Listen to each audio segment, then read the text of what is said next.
어떤 여자분 한 분이 기차를 타려고 기다리다가 배가 고파서 매점에 가서 빵과 과자와 우유를 샀습니다.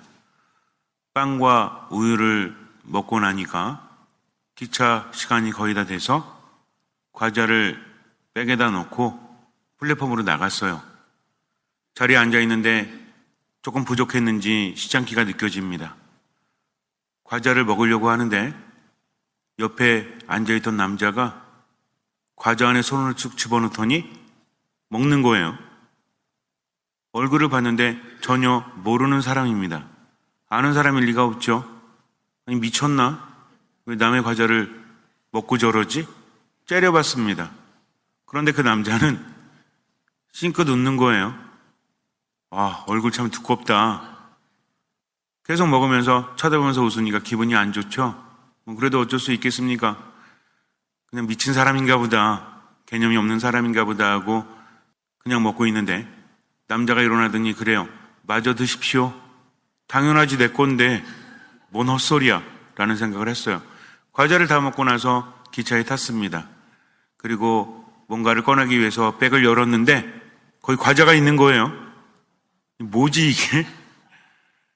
그러니까 그 과자는 그 여자분의 과자가 아니었고 그 남자분의 과자였습니다.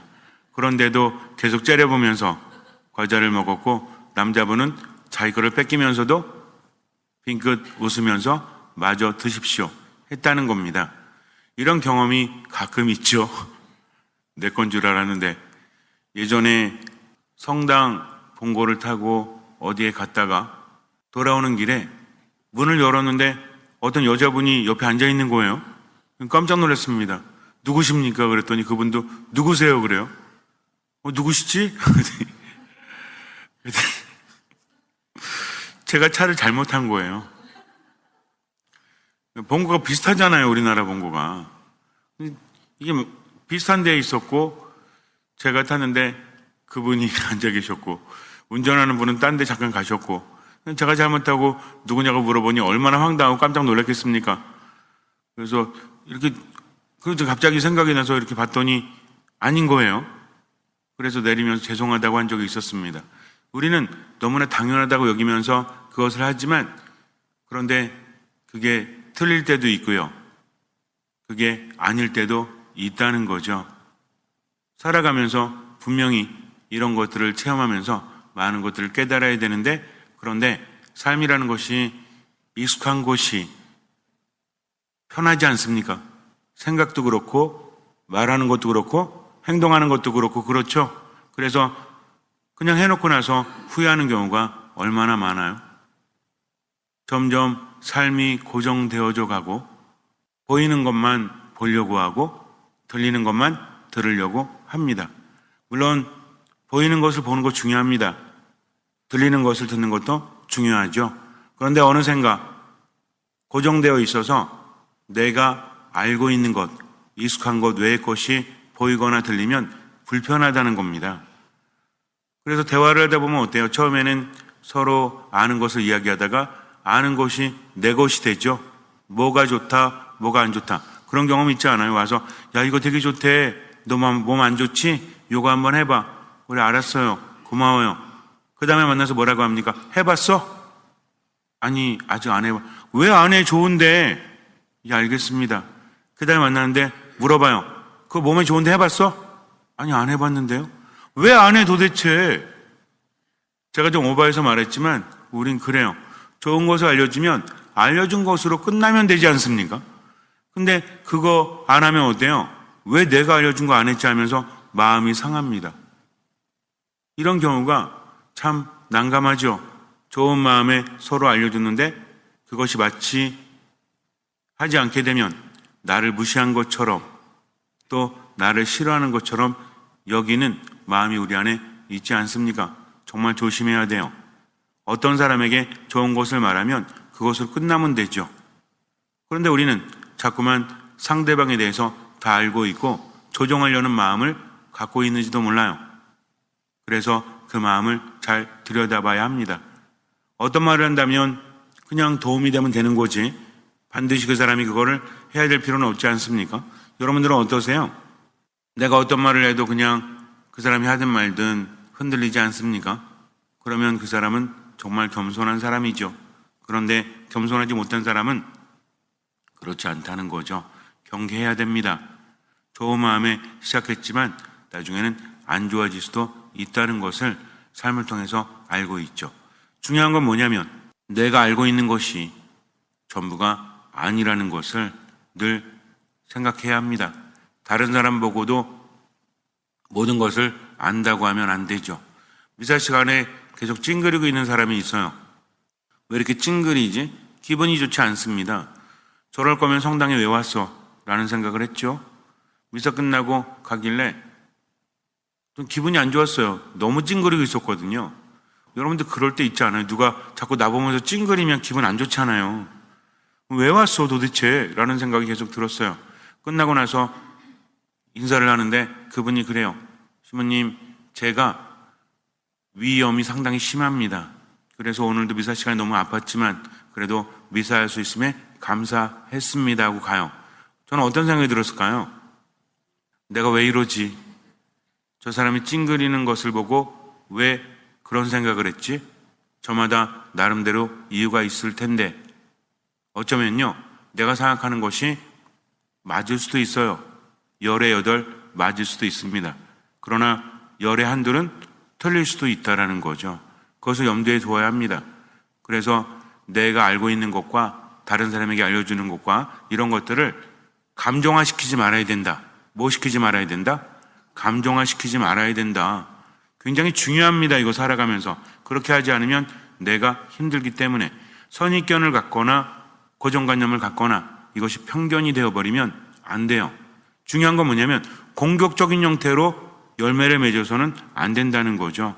좋은 마음이 있다면 그것이 공격적인 열매가 되어서는 절대로 안 됩니다. 그런데 마음이 상하니까 그렇게 되어버리죠. 예수님께서 당신의 고향에 가셔서 사람들을 만났을 때 사람들은 기뻐했죠. 처음엔 그랬습니다. 예수님이 워낙 유명하시니까. 그런데 그 사람들은 예수님을 어떻게 봤죠? 이미 알고 있다라고 봤죠. 왜? 한 동네 사람이니까. 지금 시대는 그렇지 않지만 예전에는 숟가락 숟까지 다 아는 그런 사회였다고 하죠. 여러분들도 동네 사람들 몇십 년 동안 봤던 사람들은 알아요 몰라요? 잘 알잖아요. 그 집 자식들도 잘 알죠? 어떤 말이에요? 그새 그렇게 컸어? 야 네가 조그매가지고 옛날에? 이런 얘기 자주 하지 않습니까? 그게 나쁜 것은 아니에요. 그런데 놀라는 이유가 아니 쟤가 저랬단 말이야? 이렇게 되어버리면 뭔가 느낌이 다르다는 거죠. 예수님의 말씀을 듣고 깨닫기보다는 어디서 저런 힘을 얻었지? 우리 알고 있잖아. 어릴 때 콧질질 흘리고 막 뛰어다녔던 걔 아니야? 걔네 부모님도 다 알고 있잖아. 형제들도 다 알고 있는데 어디서 저런 힘을 얻었을까 하면서 그들은 어떻게 했습니까? 못마땅해 했다라고 우리에게 전해주고 있다는 거죠. 바로 이거예요. 즉 내 생각대로 진행되지 않는다고 할지라도 내가 이미 알고 있다라는 교만에서 벗어나지 못하면 어떤 열매로 이어진다? 부정적인, 비난적인 열매로 이어질 수밖에 없다. 그래서 못마땅해 여기죠. 결과는 어떻게 됐습니까? 그들이 믿지 않으므로 많은 기적을 행하지 못하십니다. 예수님을 많이 안다라고 했지만 많이 알아야 됐죠. 그런데도 그들은 예수님을 제대로 알아보지 못했다는 거죠. 아이러니하게도 어떤 사람이 예수님을 알아봅니까? 눈이 보이지 않는 예수님의 동네 사람이 아니었던 예리고의 소경이 예수님을 알아보죠. 그는 눈이 보이지 않았어요. 그래서 듣기만 했습니다. 예수님의 말씀을 듣고 그분의 행적을 듣고 그러면서 예수님이 누구신 줄 알았죠. 다윗의 자손이라는 것을 알게 되죠. 다윗의 자손은 뭐예요? 메시아입니다. 구원자라는 거죠. 그것을 알아요. 그래서 예수님께서 지나가실 때 저기 예수님이 지나간다는 말이 들렸을 때 그는 소리를 지릅니다. 이 소경은요 앞이 보이지 않기 때문에 구걸을 하면서 살아갔어요. 사람들이 그 마을로 들어가는 사람들 또 마을을 빠져나가는 사람들 지나가는 사람들이 많은 통로에 사람들이 데려다 주었습니다. 거기서 구걸해야만 많이 얻을 수 있기 때문에 구걸하기 위해서 길을 기울이다가 예수라는 말이 들렸을 때 그는 모든 것을 멈춥니다. 먹고 살기 위한 생계가 중요한 게 아니에요. 저분이 지금 지나가니까 나는 앞을 보지 못하니까 들었을 때 외치는 거죠. 내가 외쳐야 됩니다. 그래야만 내 존재를 저분이 알아차릴 수 있고 나를 만나줄 수 있기 때문에. 그래서 다윗의 자손이시여 자비를 베풀어 주십시오 라고 외칩니다. 큰 소리로 외쳤더니 시끄럽죠. 왜 저래? 미쳤나? 갑자기 왜 저래? 예수님의 제자들도 못마땅해 합니다. 그래서 조용히 좀 시키십시오 라고 예수님께 청해요. 그런데도 소경은 사람들이 조용히 하라고 하니까 더 큰 소리로 다윗의 자손이시여 자비를 베풀어 주십시오 하고 외칩니다. 결국 예수님이 멈추시죠. 그를 예수님께 데려오라고 하십니다. 그리고 치유의 기적이 일어났다는 거죠. 이 사건은 예수님께서 마지막으로 예리고를 지나던 길이었습니다. 소경이 만약에 그때 소리를 지르지 않았다면, 예수님을 만나지 않았다면 영영 그 기회는 없었겠죠. 그러나 그는 어떻게 했습니까? 그 기회를 놓치지 않았다는 거죠. 자신의 일상을 벗어난 거죠. 생각해 보세요. 지금은 내가 구걸하는 시간인가? 이따가 찾아가 봐야지, 다음에 한번 외쳐봐야지 하고 미뤘다면 그는 예수님을 만나지 못했을 겁니다. 그런데 예수님을 잘 안다고 하면서도 예수님을 만났던 마을 사람들은 예수님을 정녕 알아보지 못했죠. 왜 그랬을까요? 보아도 보지 못하고 들어도 듣지 못하는, 어떤 느낌인지 아시겠습니까? 너무나 잘 알기 때문에 보지 못한 거죠. 듣지 못한 거죠. 우리도 그래요. 세상을 살아가면서 겸손과 교만이 바로 이것임을 깨달아야 됩니다. 교만은 무엇이다? 고정되어 있는 것, 새롭게 보려고 하지 않는 것, 모든 것을 자기 안에서 자기의 주관대로 바라보는 거죠. 그러면서 열매가 점점 어떻게 돼요? 부정적인 게 돼요. 그 열매가 선이 아니라 악으로 기울게 되죠. 못마땅합니다. 못마땅하니까 어떻게 하고 싶어요? 공격하고 싶죠. 결과는 뭐예요? 좋지 않은 거죠. 그러나 듣는 마음이 있고 겸손한 사람들은 어떻습니까? 다르다고 할지라도 뭐 하지 않아요? 판단하지 않는 거죠. 왜 저럴까 하면서 여유를 두고 곰곰이 생각합니다. 생각으로 안 되면 묵상하는 거죠.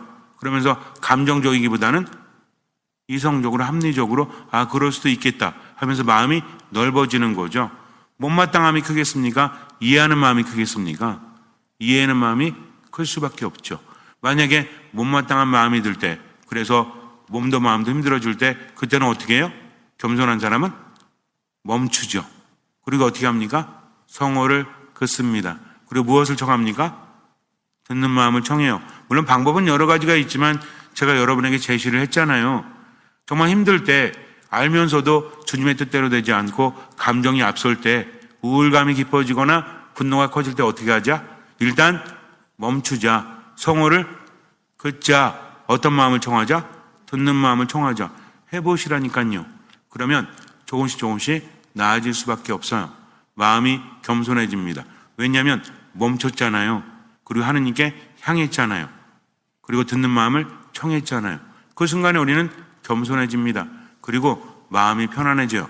이런 경험들이 쌓이게 되면 그 다음은 어때요? 더 여유로워지는 거죠. 내가 보는 게 전부가 아니구나 하면서 세상을 어떻게 봅니까? 자세히 봐요. 그래서 더 넓어지고 더 깊어지니 얼마나 행복합니까? 그렇지 않으면 자기중심으로 똘똘 뭉쳐서 계속 힘들어집니다. 주변에 그런 사람들이 있죠.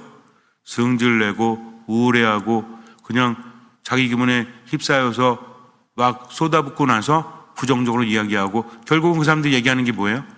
죽음이죠. 내가 죽어야 되겠어. 너 가서 죽어. 이렇게 됩니다. 감정이 치닫게 되면 굉장히 안 좋아져요. 누가 그래요? 내가 그러잖아요. 내가. 그러면 돼요? 안 돼요? 괜찮아요. 그러다가 죽으면 돼요. 하지만 하느님을 향한 사람들은 그러면 안 된다는 거죠. 묵상하십시오. 결국에는 기적이 많이 일어나지 않아요. 안타깝지 않습니까? 그들이 예수님을 믿지 않았는데 예수님을 몰라서가 아니라 아는 것 틀 안에 예수님을 가두려고 했다는 거죠. 그래서 결과는 어떻게 됐어요? 못마땅해 여겼죠? 그리고 완전한 결과, 그 다음의 결과가 뭐였습니까? 많은 기적을 행하지 않으셨다. 누굴 만났는데? 하느님을 만났음에도 불구하고. 기적은 하느님께로부터 온다고 했죠. 그리고 믿음은 그것을 가능하게 하는 것이라고 했습니다. 그렇게 본다면 오늘 묵상한 것을 토대로 바라본다면 믿음은 뭘까요? 믿음이 뭘까요? 하느님을 만나서 하느님을 알아보는 것, 이게 믿음이라는 거죠. 어렵지 않습니다. 생각해 보세요. 여태까지 말했잖아요, 제가. 예수님의 고향 사람들은 예수님을 알아보지 못했다. 그분을 누구로? 예수님을 누구로 알아보지 못한 거예요? 하느님으로 알아보지 못했다. 그러니 기적은 누구께로부터 온다? 하느님께로부터 온다. 하느님을 알아보지 못했으니 기적이 많이 일어날 수 없는 거죠. 즉 기적이 성립되기 위해서는 두 가지가 필요한데 하느님께서 함께 하셔야 된다. 두 번째는 뭐다? 그분을 알아보는 믿음이 있어야 된다. 그래서 예수님께서는 기적을 행하실 때마다 너의 믿음이 너를 구원하였다. 그 믿음이 뭡니까? 예수님 보고 알아본 거죠. 그런데 알아보지 못하니까 기적이 일어나지 않습니다. 하나도 일어나지 않았나요? 아니, 일어났어요.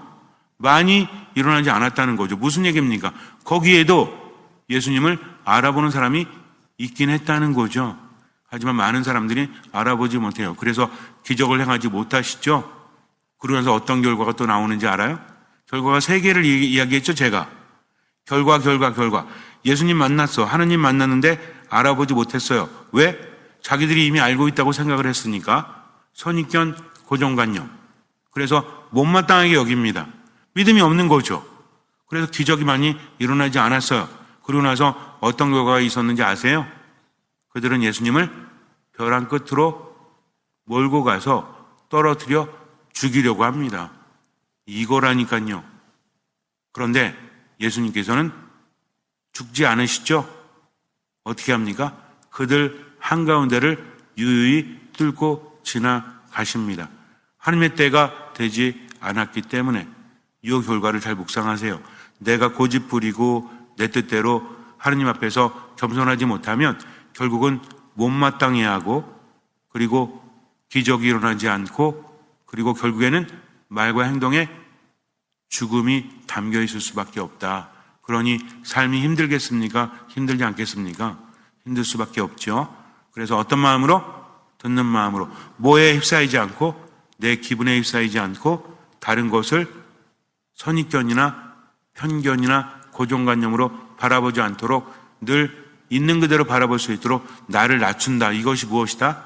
이게 겸손이요 믿음입니다. 잠시 눈을 감으세요. 세상을 다르게 보면 바뀝니다. 세상을 다르게 들으면 바뀌죠.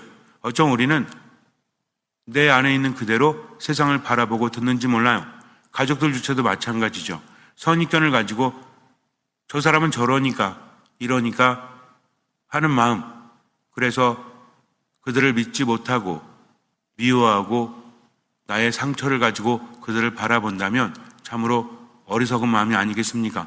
판단하는 것을 멈추십시오. 주님께 겸손한 마음을 청하십시오. 감정으로 이어질 때, 그래서 못마땅해 하는 마음, 그리고 그것이 폭력적인 말과 행동으로 이어질 것 같을 때 멈추십시오. 하느님께 듣는 마음을 청하십시오. 그리고 조용히 지금은 하느님께 봉헌하면서 살아가십시오. 주님께서는 그 믿음을 보시고 우리 삶에 놀라운 기적을 일으켜 주실 것입니다. 아멘.